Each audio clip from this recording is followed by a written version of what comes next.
क्या मध्य प्रदेश सरकार समान नागरिक संहिता यानी यूसीसी लागू करने की दिशा में सबसे बड़ा कदम उठाने जा रही है? क्या अब धर्म कोई भी हो, शादी, तलाक, संपत्ति और लिव इन रिलेशनशिप से जुड़े नियम एक जैसे होंगे? और सबसे बड़ा सवाल, क्या यूसीसी किसी धर्म के खिलाफ है या फिर सभी नागरिकों के लिए समान कानून बनाने की कोशिश? नमस्कार, मैं हूं आपके साथ रागनी वर्मन और आप देखना शुरू कर चुके हैं राष्ट्रीय जगत विजन न्यूज, जहां आज के एक्सप्लेनर में समझेंगे कि मध्य प्रदेश सरकार की यूसीसी ड्राफ्ट में क्या है, क्या बदल सकता है और किन लोगों पर इसका असर पड़ेगा। दरअसल मुख्यमंत्री डॉक्टर मोहन यादव की अध्यक्षता में हुई कैबिनेट बैठक में मध्य प्रदेश समान नागरिक संहिता विधेयक 2026 के ड्राफ्ट को मंजूरी दे दी गई है। अब इसे विधानसभा के मानसून सत्र में पेश किया जाएगा। अगर यह विधेयक पारित होता है तो उत्तराखंड के बाद मध्य प्रदेश भी यूसीसी लागू करने वाले राज्यों की सूची में शामिल हो जाएगा। अब सवाल है कि यूसीसी आखिर है क्या? सरल शब्दों में कहें तो यूसीसी यानी यूनिफॉर्म सिविल कोड ऐसा कानून है जिसमें शादी, तलाक, उत्तराधिकार, गोद लेने, भरण पोषण और संपत्ति जैसे नागरिक मामलों में धर्म के आधार पर अलग अलग नियमों की जगह सभी नागरिकों के लिए एक समान कानूनी व्यवस्था लागू होगी।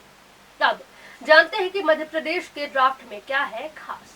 सबसे बड़ी बात यह है कि यह ड्राफ्ट काफी हद तक उत्तराखंड मॉडल पर आधारित है। हालांकि राज्य सरकार ने इसे अधिक सरल बनाने का दावा किया है।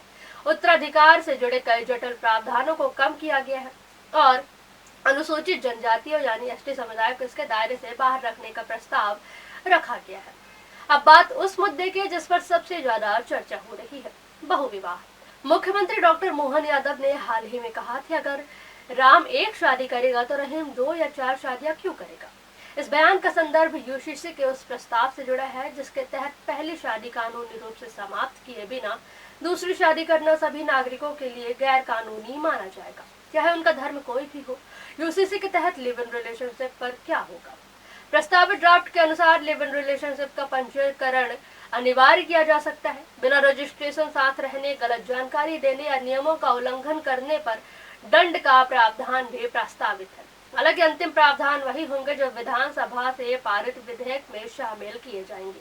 साथ ही लिव इन रिलेशनशिप से जन्म लेने वाला बच्चों की कानूनी पहचान, संपत्ति का अधिकार और महिला के भरण पोषण जैसे मुद्दों को भी स्पष्ट रूप से कानूनी सुरक्षा देने का प्रस्ताव रखा गया है। तो क्या धार्मिक परंपराएं खत्म हो जाएंगी? इसका जवाब है नहीं। यूसीसी धार्मिक रीति रिवाजों या पूजा पद्धति को नहीं बदलता। 7 फेरे, निकाह, आनंद कारज जैसे धार्मिक परंपराएं पहले की तरह ही जारी रहेंगी। बदलाव केवल नागरिक अधिकारों और कानूनी प्रक्रियाओं में होगा। अब बात की यूसीसी में किन लोगों को छूट मिलेगी, तो प्रस्ताव के अनुसार अनुसूचित जनजातियों, घुमंतु और अर्ध घुमंतु समुदाय को यूसीसी के दायरे से बाहर रखने की सिफारिश की गई है। इसके पीछे उनकी पारंपरिक, सामाजिक और सांस्कृतिक व्यवस्थाओं को संरक्षित रखने का तर्क दिया गया है। सवाल यह भी है कि क्या यूसीसी किसी धर्म के खिलाफ है? तो सरकार और समिति का कहना है कि यूसीसी का उद्देश्य किसी धर्म की धार्मिक मान्यताओं या पूजा पद्धति में हस्तक्षेप करना नहीं है, बल्कि नागरिक कानून में समानता लाना है। हालांकि इस विषय पर देश में अलग अलग राजनीतिक और सामाजिक मत भी मौजूद है और इसे लेकर बहस जारी है।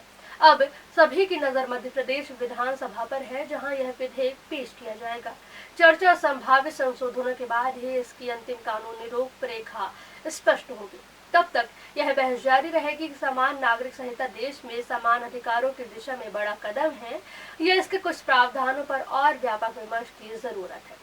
फिलहाल इस खबर में बस इतना ही। देश प्रदेश की खबरों से अपडेटेड रहने के लिए हमारे चैनल को सब्सक्राइब करें और नई खबरों की नोटिफिकेशन के लिए बेल आइकॉन जरूर दबाएं। नमस्कार।